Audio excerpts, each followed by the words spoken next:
सबसे सटीक परिभाषा महर्षि कणाद ने वैशेषिक दर्शन में देते हुए कहा कि जतो अभ्युदय निःश्रिय सिद्धि स्वधर्म।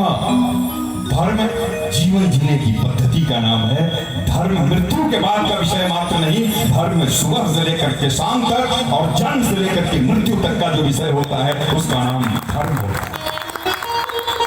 लेकिन हमने मान लिया, हमने स्वीकार कर लिया कुछ लोगों के द्वारा कि भैया जब बुढ़ापा आएगा तो हम तीर्थाटन करेंगे, बुढ़ापा आएगा तो हम यज्ञ जागादी करेंगे, तब हम पुण्य कार्य करेंगे, तब हम गीता पढ़ेंगे, तब हम रामायण का पाठ करेंगे, भागवत की कथा सुनेंगे।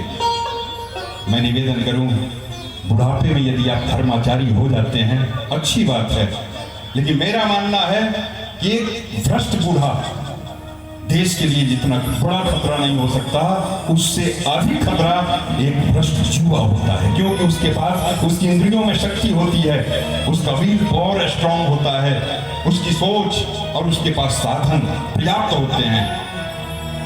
धर्म बुढ़ापे का विषय नहीं, धर्म युवाओं का विषय है। और इसी कड़ी में क्योंकि धर्म मैं यज्ञ जब करता हूं तो मेरा एक उद्देश्य होता है इस धरती को स्वर्ग बनाना। भैया यज्ञ करने के बाद मैं मानता हूं कि आप स्वर्ग में चले जाओगे।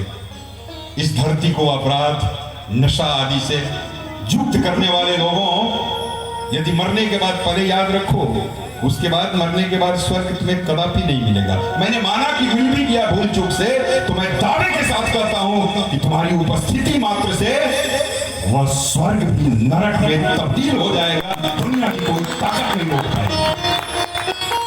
इसलिए भैया पहले जहां रहते हो उस स्थान को तो स्वर्ग बना लो एक बार। बार बार मुझसे लोग एक प्रश्न पूछा करते हैं, जहां कहीं भी आयोजन होता है, जहां कहीं भी किसी कार्यक्रम में हमें जाना होता है, लोग एक बात बार बार पूछा करते हैं कि महाराज जी परमात्मा कैसे मिलेगा। देखो, परमात्मा अनुसंधान का विषय नहीं, कहां ढूंढोगे उसे। सबने अपने अपने हिसाब से परमात्मा की परिभाषा बना दिया, और सबसे हास्यास्पद विषय तो ये है कि जिसको मिला वो गूंगा हो गया, मस्ती में पागल हो गया, बोल नहीं सकता, बता नहीं सकता, व्यक्त नहीं कर सकता। ये तो गूंगे को गुड़ खिलाने जैसा है। और जो बोलता है उसने परमात्मा को पाया नहीं।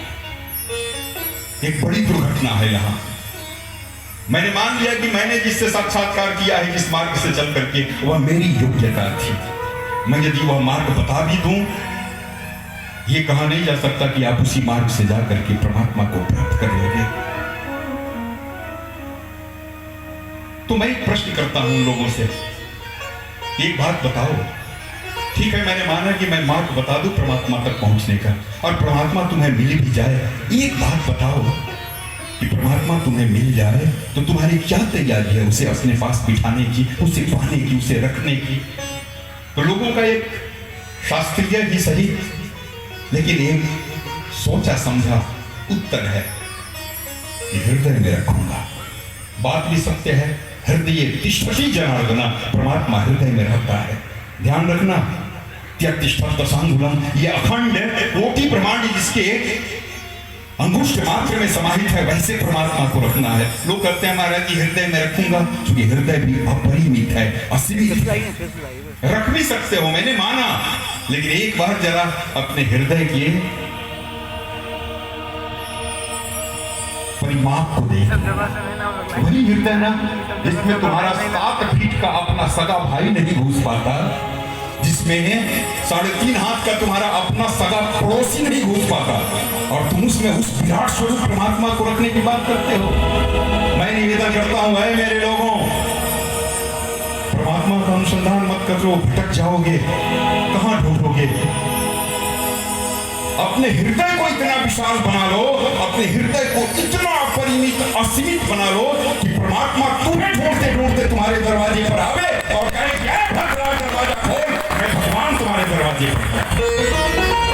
जरूरत इसकी है। और इसी कड़ी में यह कब संभव है, जब आपके चरित्र, आपके संस्कार,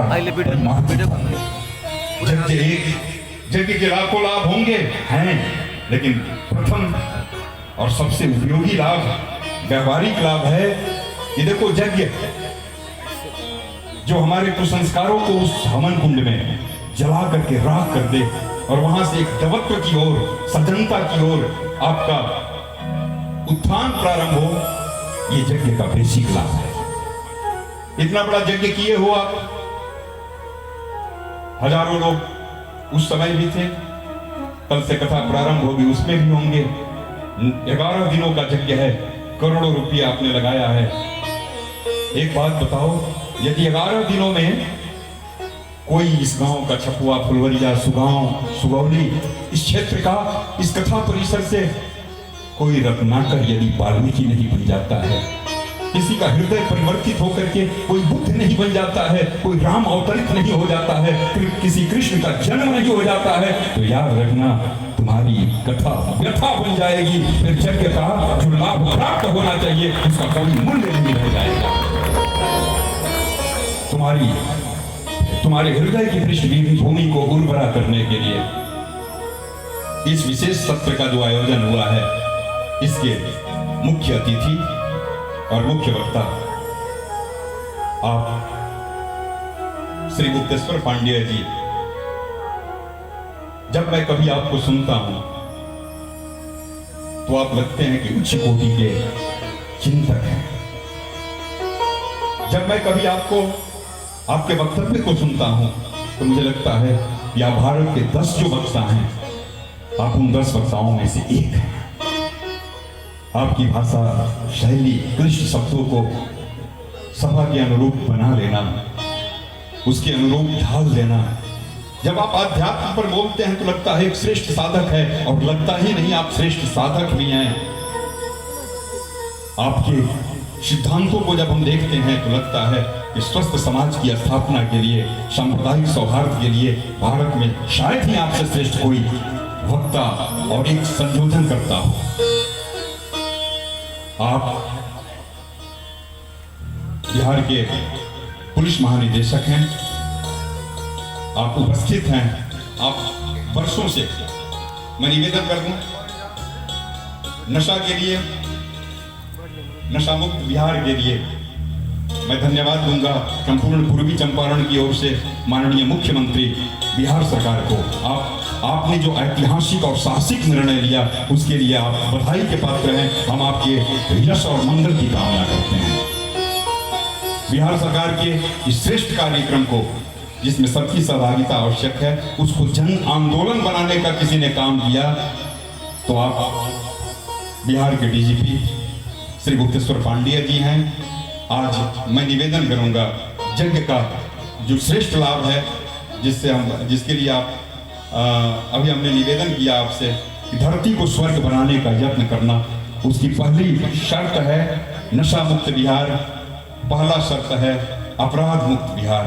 और उसके लिए मैं इससे पहले कि आपको आमंत्रित करूंगा, इस कार्यक्रम के हमारे विशिष्ट अतिथि और मोतिहारी के आरक्षी अधीक्षक श्री नवीन चंद झा जी आप उपस्थित हैं। लेकिन आपको भी आमंत्रित करने के पहले एक वरिष्ठ पत्रकार और हमारे क्षेत्र के, इस क्षेत्र के एक गणमान्य व्यक्ति, स्कॉलर पंडित श्री अनुरंजन झा जी को मैं आमंत्रित करूंगा।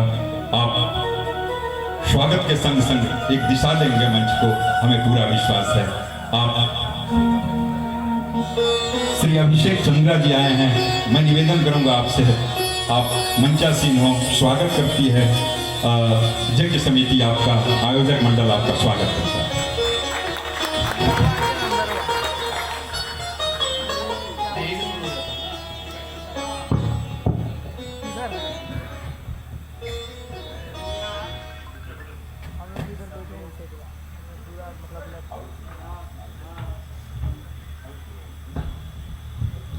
हेलो।